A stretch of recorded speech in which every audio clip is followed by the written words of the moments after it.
about scientific progress? What kind of interest is there in the scientific community?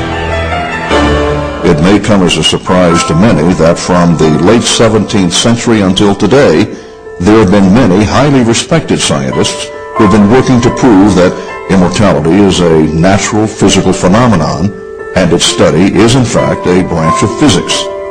J.J. Thomson, who discovered the electron, is among that group, as is Thomas Alva Edison.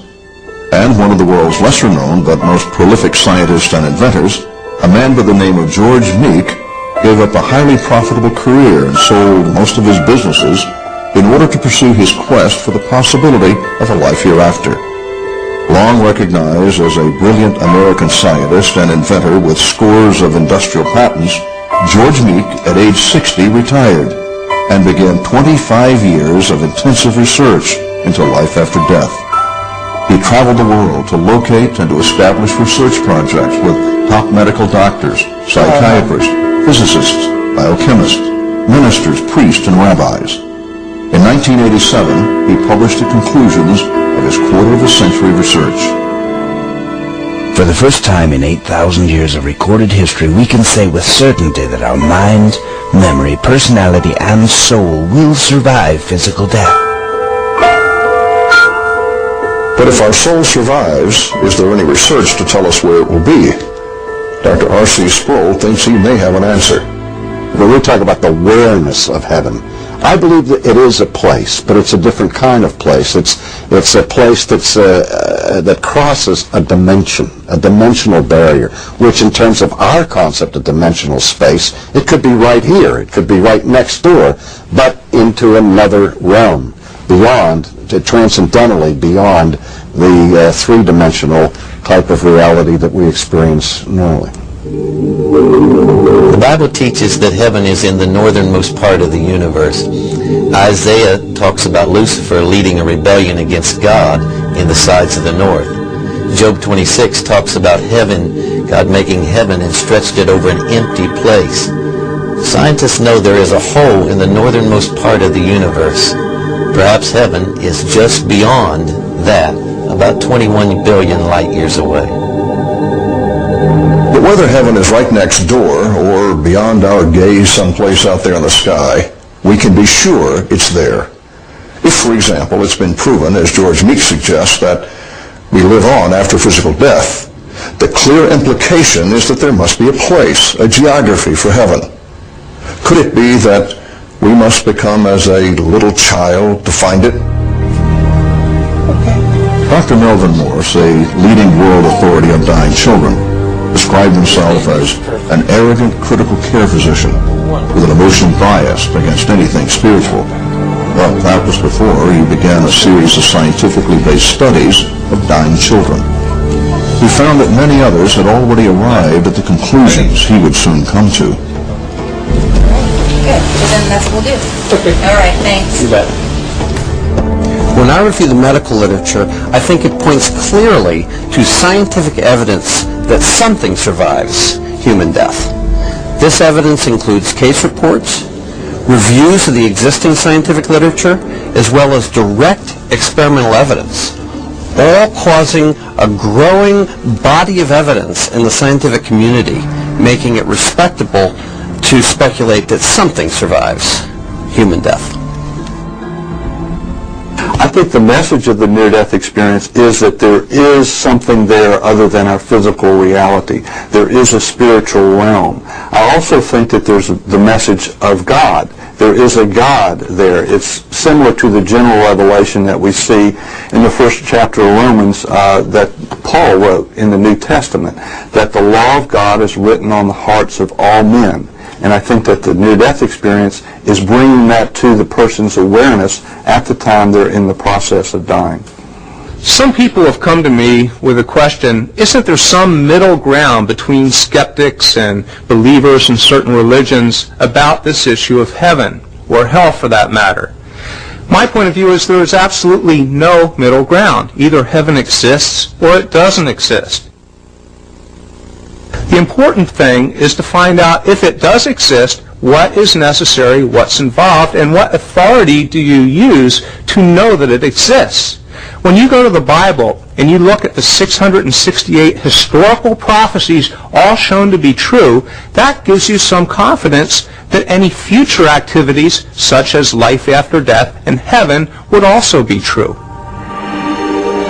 Among a growing group of scientists who seem to be accepting of the notion of an eternal spirit is Dr. Stephen Hawking, widely regarded as the most brilliant scientific mind of this or perhaps any age.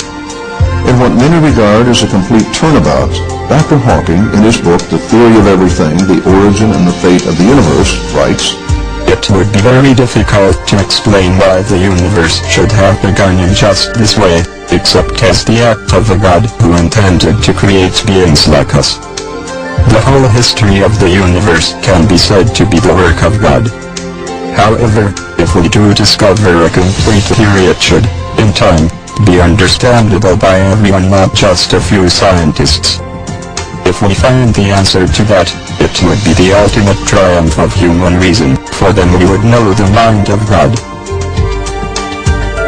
At long last, the discussion is out on the scientific table, and Hawking is not the only scientist who has opened his mind to the intriguing possibilities of a world that was created especially for mortal life. Nobel Prize-winning biochemist Francis Crick states, "The origin of life appears to be almost a miracle. So many are the conditions that would have to be satisfied to get it going."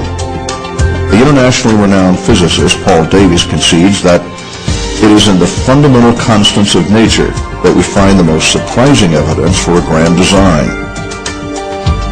Another Nobel Prize winner in the field of physiology and medicine, John C. Eccles, asserts that in some mysterious way, God is the creator of all living forms, and particularly in human persons, each with conscious selfhood of an immortal soul.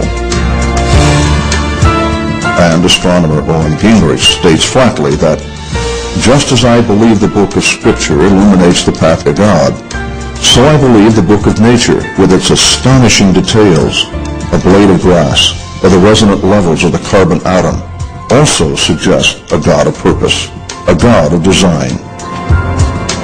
With God now in the picture as the author of that grand design, the discussion suddenly branches out into other scientific areas. Is there anything that can bring the assurance of religion and the pragmatism of science together? Well, perhaps there is.